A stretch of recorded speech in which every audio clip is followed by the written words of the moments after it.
Good morning dear students. दो लघु कथाएं में जो दूसरी लघु कथा है वो आज हम पढ़ने जा रहे हैं, जिसका नाम है जीभ का वर्चस्व। जीभ आप सबको पता है, जीवा जिसे हिंदी में जीवा कहते हैं और मराठी में जीभ। जीभ कॉमन वर्ड्स है, दोनों लैंग्वेज में हिंदी मराठी में उसका इस्तेमाल वही उसको बोला जाता है, जीभ बोला जाता है या जीवा कहा जाता है।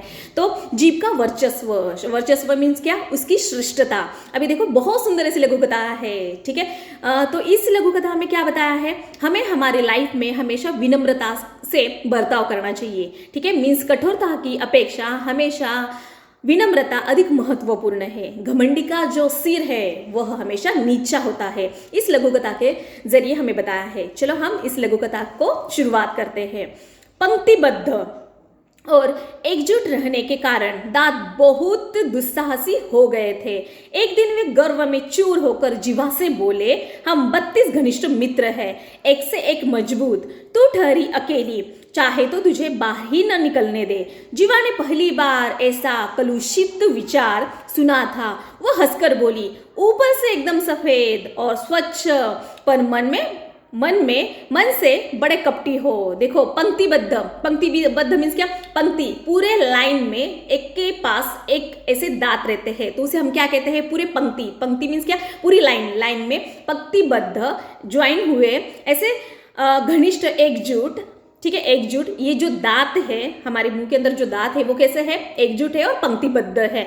तो रहने के कारण, ठीक है, उनके इस पंक्तिबद्ध और एकजुट रहने के कारण ये दांत पूरी तरह से क्या हो गए थे, अभी घमंडी हो गए थे, दुस्साहसी हो गए थे। अभी वो कुछ भी बोले जा रहे थे। तो ये दुस्साहसी होने के कारण अचानक वो क्या हो जाते हैं, गर्व में चूर हो जाते हैं। उन्हें बहुत घमंड होने लगता है और ऐसे ही घमंड होने के बाद वो अचानक जीवा से बोलते हैं। जीवा को क्या बोलते हैं, तो देखो हम 32 घनिष्ठ मित्र हैं। आप सबको पता है कि जो दांत है मुंह के अंदर के वो कितने रहते हैं, 32 कहने को होता है।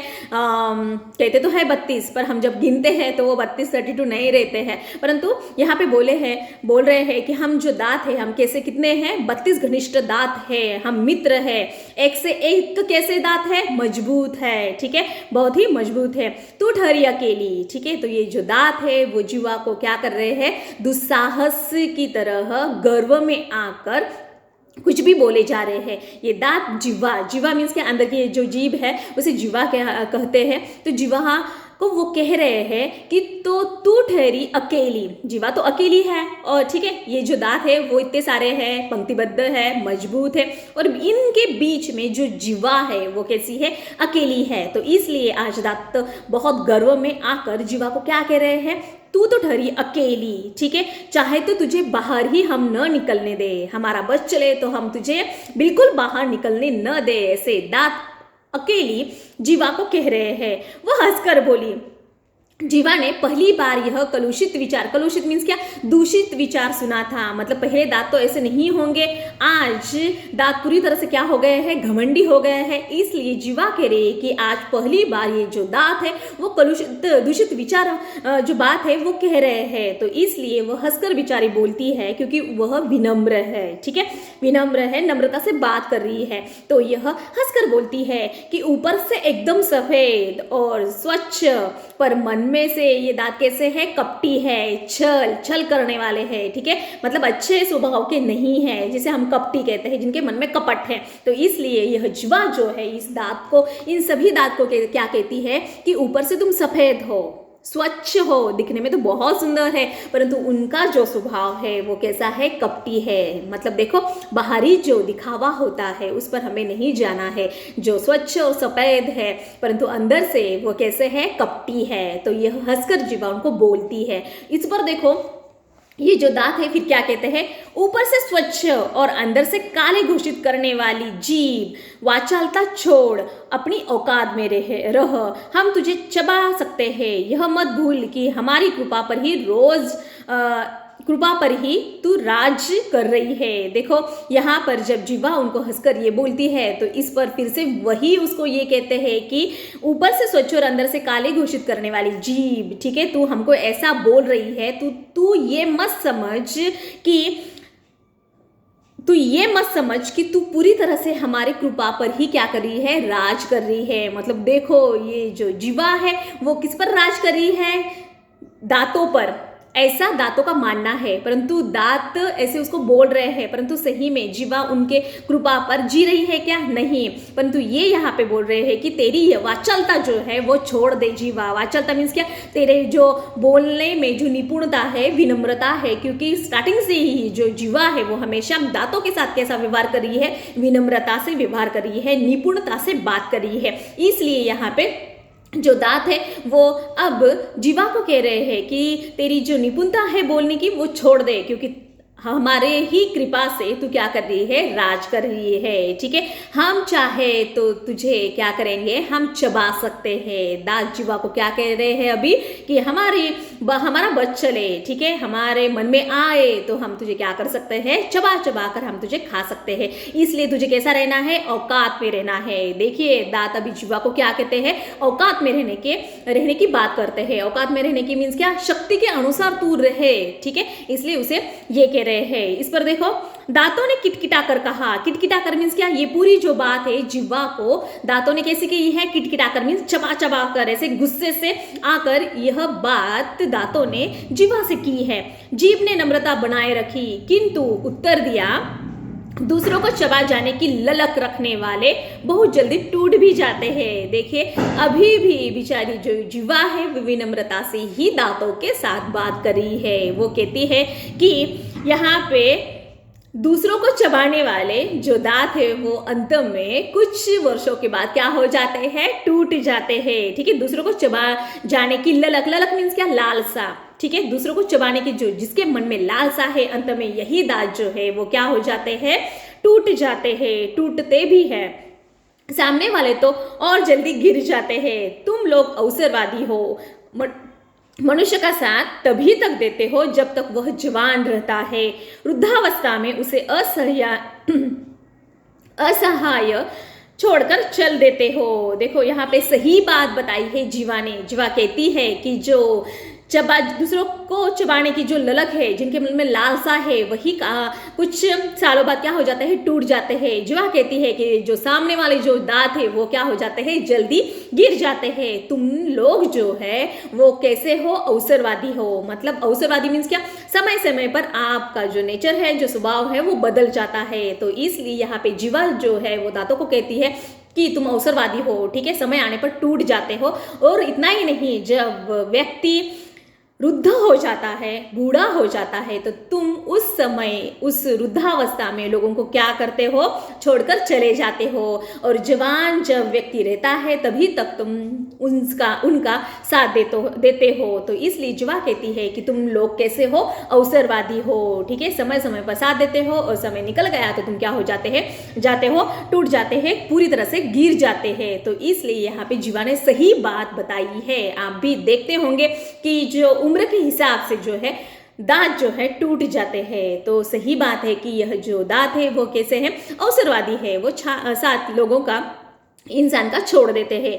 शक्तिशाली दांत भी आखिर अपनी हार क्यों मानने लगे। बोले, हमारी जड़ें बहुत गहरी है, हमारे कड़े और नुकीलेपन के कारण बड़े बड़े हमसे थर्राते हैं। ये जो दांत है वो हार क्यों मानेंगे जीवा से। अब यह जो दांत है वो जीवा से क्या कह रहे हैं कि हमारी जो जड़ें हैं, जड़ मतलब अंदर का जो निचला हिस्सा जो है वो पूरे उसे जड़ कहते हैं। तो इसलिए यह जीवा से कह रहे हैं कि हमारी जो मेन जड़ें है वो कैसे है, गहरी है, बहुत नीचे तक है। तो इसलिए हम नहीं गिरेंगे, हम जड़ नहीं सकते, हम गिर नहीं सकते। तो ठीक है, तो इसलिए हमारी जो जड़ें है वो बहुत गहरी है। हमारे कड़े और नुकीलेपन के कारण उल्टा जो लोग हैं वो क्या हो जाते हैं, हमसे थर्राते हैं। नुकीलेपन आपको पता है, जो दांत है वो नुकीले रहते हैं, जोर से भी काटो तो बहुत तकलीफ होती है, दर्द होता है।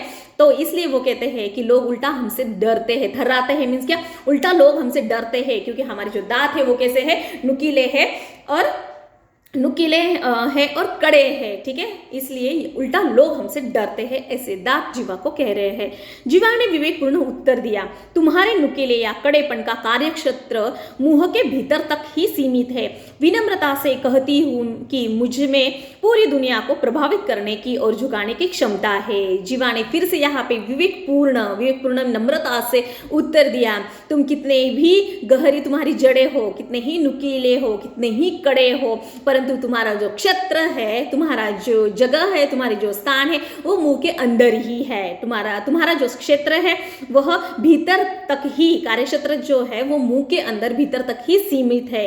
परंतु विनम्रता से कहती हूँ कि मुझ में पूरी दुनिया को प्रभावित करने और झुकाने की क्षमता है। सही बात यहाँ पे जीवा ने बताई है। आपको पता है जीवा प्यार से भी बोल सकती है, नफरत से भी बोल सकती है, तो इसलिए पूरी दुनिया को झुकाने का काम और जो मेन बात है वो किसमें है, जीवा में है, ठीक है। यदि लोग मीठी बातें करते हैं तो उसके साथ बहुत सारे लोग रहते हैं। यदि वही जीवा यदि कड़वी बात करती है तो कोई भी उस इंसान के साथ नहीं रहता है। तो इसलिए बहुत सुंदर और महत्वपूर्ण बात है कि जीवा यदि चाहे तो वो पूरी दुनिया को झुका भी सकती है अपने क्षमता के कारण, ठीक है, क्योंकि इस वाणी में बहुत ताकत है। यदि आप बहुत अच्छी बातें कर रहे हैं तो पूरी दुनिया आपका साथ देंगी। यदि आप बिल्कुल अच्छी बातें नहीं कर रहे हैं, ठीक है, कड़वी बातें कर रहे हैं, आपकी जुबान अच्छी नहीं है, तो आप अकेले ही दुनिया में रह जाएंगे। तो इसलिए यह बहुत सुंदर बात है कि पूरी ताकत जो है बोलने की, लोगों को इकट्ठा करने की, ठीक है, तो ये किसमें है, जीवा में है। उसमें क्षमता है लोगों को एक साथ जुटे रहने की। दांतों ने पुनः धमकी दी, हम सब मिलकर तुझे घेरे खड़े हैं, कब तक हमसे बचेगी। जीभ ने दांतों के घमंड को चूर करते हुए चेतावनी दी, डॉक्टर को बुलाऊं, दंत चिकित्सक एक एक को बाहर कर देगा, मुझे तो छुएगा भी नहीं और तुम सब बाहर दिखाई देंगे। देखो अब भी दांतों में घमंड है, ठीक है, अब भी दांत एकदम पूरी तरह से अब घमंडी जैसे बात कर रहे हैं, ठीक है, उनका घमंड बिल्कुल भी कम नहीं हुआ है। अंत में वो फिर से जीवा को तकलीफ दे रहे हैं और कहते हैं कि हम जो दांत है पूरी तरह से तुझे घेरे खड़े हैं, इसलिए घेरे खड़े हैं और हम तुझे कुछ भी कर सकते हैं, चबाकर खा भी सकते हैं, ठीक है, चबा भी सकते हैं, इसलिए कब तक तू हमसे बचेगी। और इस बात पर अभी जो जीवा है वो क्या कहती है, चेतावनी देती है। यह जीवा अभी दांतों को क्या करती है, अंत में वार्निंग दे रही है, डॉक्टर को बुलाओ, दंत चिकित्सक, दांतों की चिकित्सा करने वाले जो है, यदि डॉक्टर आ गए तो तुमको एक एक करके क्या करेंगे, उखाड़ कर बाहर फेंक देंगे। ऐसी चेतावनी, ऐसी वार्निंग जो है वो जीवा दांतों को देती है, ठीक है। अभी देखो तुमको तो दंत चिकित्सक एक एक करके बाहर फेंकेगा, ठीक है, परंतु वह मुझे छुएगा तक नहीं है। ऐसी जो जीवा है वो दांतों को चेतावनी दे रही है।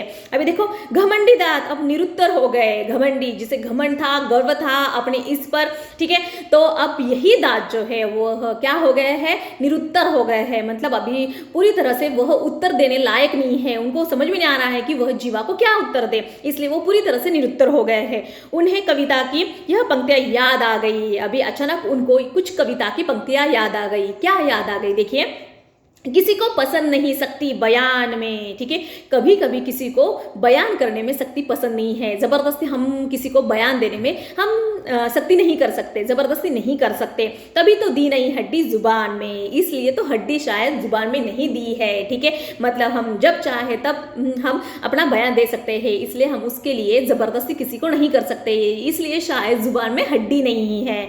घमंडी दांतों ने आखिर जीभ का लोहा मान लिया। देखो अंत में लास्ट लाइन में डायरेक्टली ये जो दांत है वो अंत में क्या हो जाते हैं, जीभ का वर्चस्व, श्रेष्ठता को मान लेते हैं। लोहा मान लेना मीन्स क्या, श्रेष्ठता, जीभ का जो श्रेष्ठ है, जीभ कैसे श्रेष्ठ है दांतों से, यह मान लेते हैं। तो इसलिए घमंडी दांत आखिर में क्या हो जाते हैं, हार मान लेते हैं और जीभ का जो वर्चस्व है, जो श्रेष्ठता है, उसको स्वीकार करते हैं। तो ये जो लघु कथा है बहुत ही सुंदर है। हरि जोशी ने हमें बताया है कि अभी भी जीवन में घमंड नहीं करना चाहिए। घमंडी का सिर हमेशा क्या होता है, नीचा होता है। तो आज ये छोटी सी लघु कथा थी, ये आज हमने पढ़ी।